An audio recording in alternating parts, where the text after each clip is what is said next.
प्रधानमंत्री मोदी ने गुजरात के गांधीनगर में सहकार से समृद्धि कार्यक्रम को संबोधित किया। इस दौरान उन्होंने कलोल स्थित इफ्को में निर्मित नैनो यूरिया संयंत्र का उद्घाटन भी किया। प्रधानमंत्री मोदी ने देश में सहकारिता की अहमियत को समझाते हुए कहा कि देश में सहकारी समितियों और संस्थानों को लगातार प्रोत्साहित किया जा रहा है, साथ ही इसे ज्यादा से ज्यादा कॉम्पिटिटिव बनाने पर भी जोर दिया जा रहा है। आजादी के अमृत काल की स्पिरिट से जोड़ने के लिए हम निरंतर आगे बढ़ रहे हैं।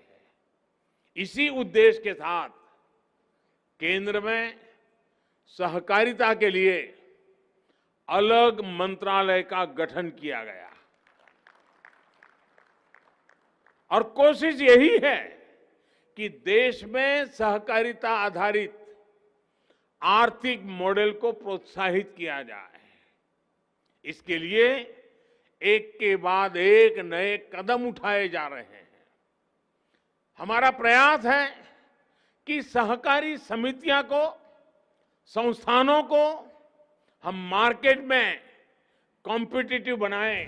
देश में आत्मनिर्भरता के मंत्र पर जोर देते हुए पीएम मोदी ने कहा कि देश में आत्मनिर्भरता और स्वावलंबन की भावना को बढ़ाने की कोशिश की जा रही है। इससे न केवल लोग अपनी आमदनी बढ़ा पाएंगे, बल्कि इससे वे ज्यादा से ज्यादा सक्षम भी हो पाएंगे। पीएम मोदी ने कहा कि इस दिशा में केंद्र सरकार लगातार बढ़ावा और प्रोत्साहन देने का काम कर रही है।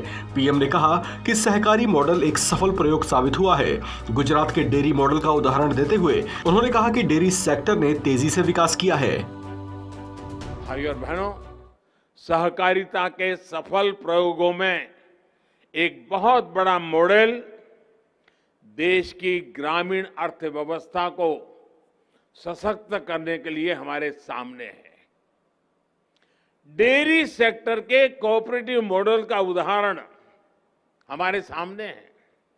आज भारत दुनिया का सबसे बड़ा दूध उत्पादक है, जिसमें गुजरात की बहुत बड़ी हिस्सेदारी है।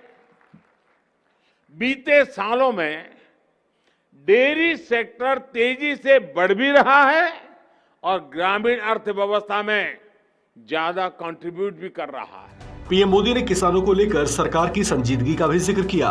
उन्होंने कहा कि किसानों की बेहतरी के लिए सरकार लगातार प्रयास कर रही है। पीएम मोदी ने कहा कि किसानों के लिए महंगे फर्टिलाइजर का समाधान भी सरकार ने किया है। उन्होंने बताया कि किसान 7-8 साल पहले तक कालाबाजारी का शिकार हो जाया करते थे, लेकिन सरकार ने इन स्थितियों को बदला है। 8 साल पहले तक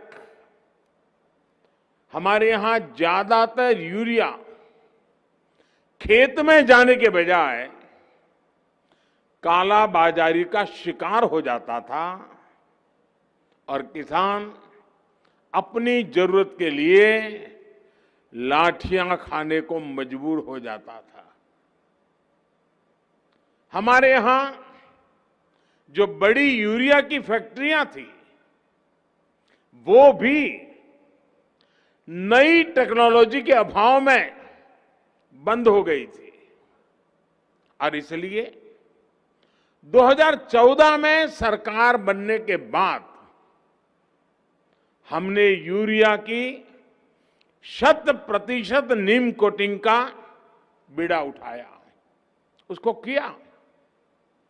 इससे देश के किसानों को पर्याप्त यूरिया मिलना सुनिश्चित हुआ। अपने संबोधन में पीएम मोदी ने कहा कि आत्मनिर्भर कृषि के लिए देश के पहले नैनो यूरिया लिक्विड प्लांट का उद्घाटन करते हुए उन्हें बेहद खुशी हो रही है। उन्होंने कहा कि अब यूरिया की एक बोरी की जितनी ताकत एक बोतल में समा जाती है। नैनो यूरिया की करीब आधा लीटर बोतल अब किसान की एक बोरी यूरिया की जरूरत को पूरा कर देती है।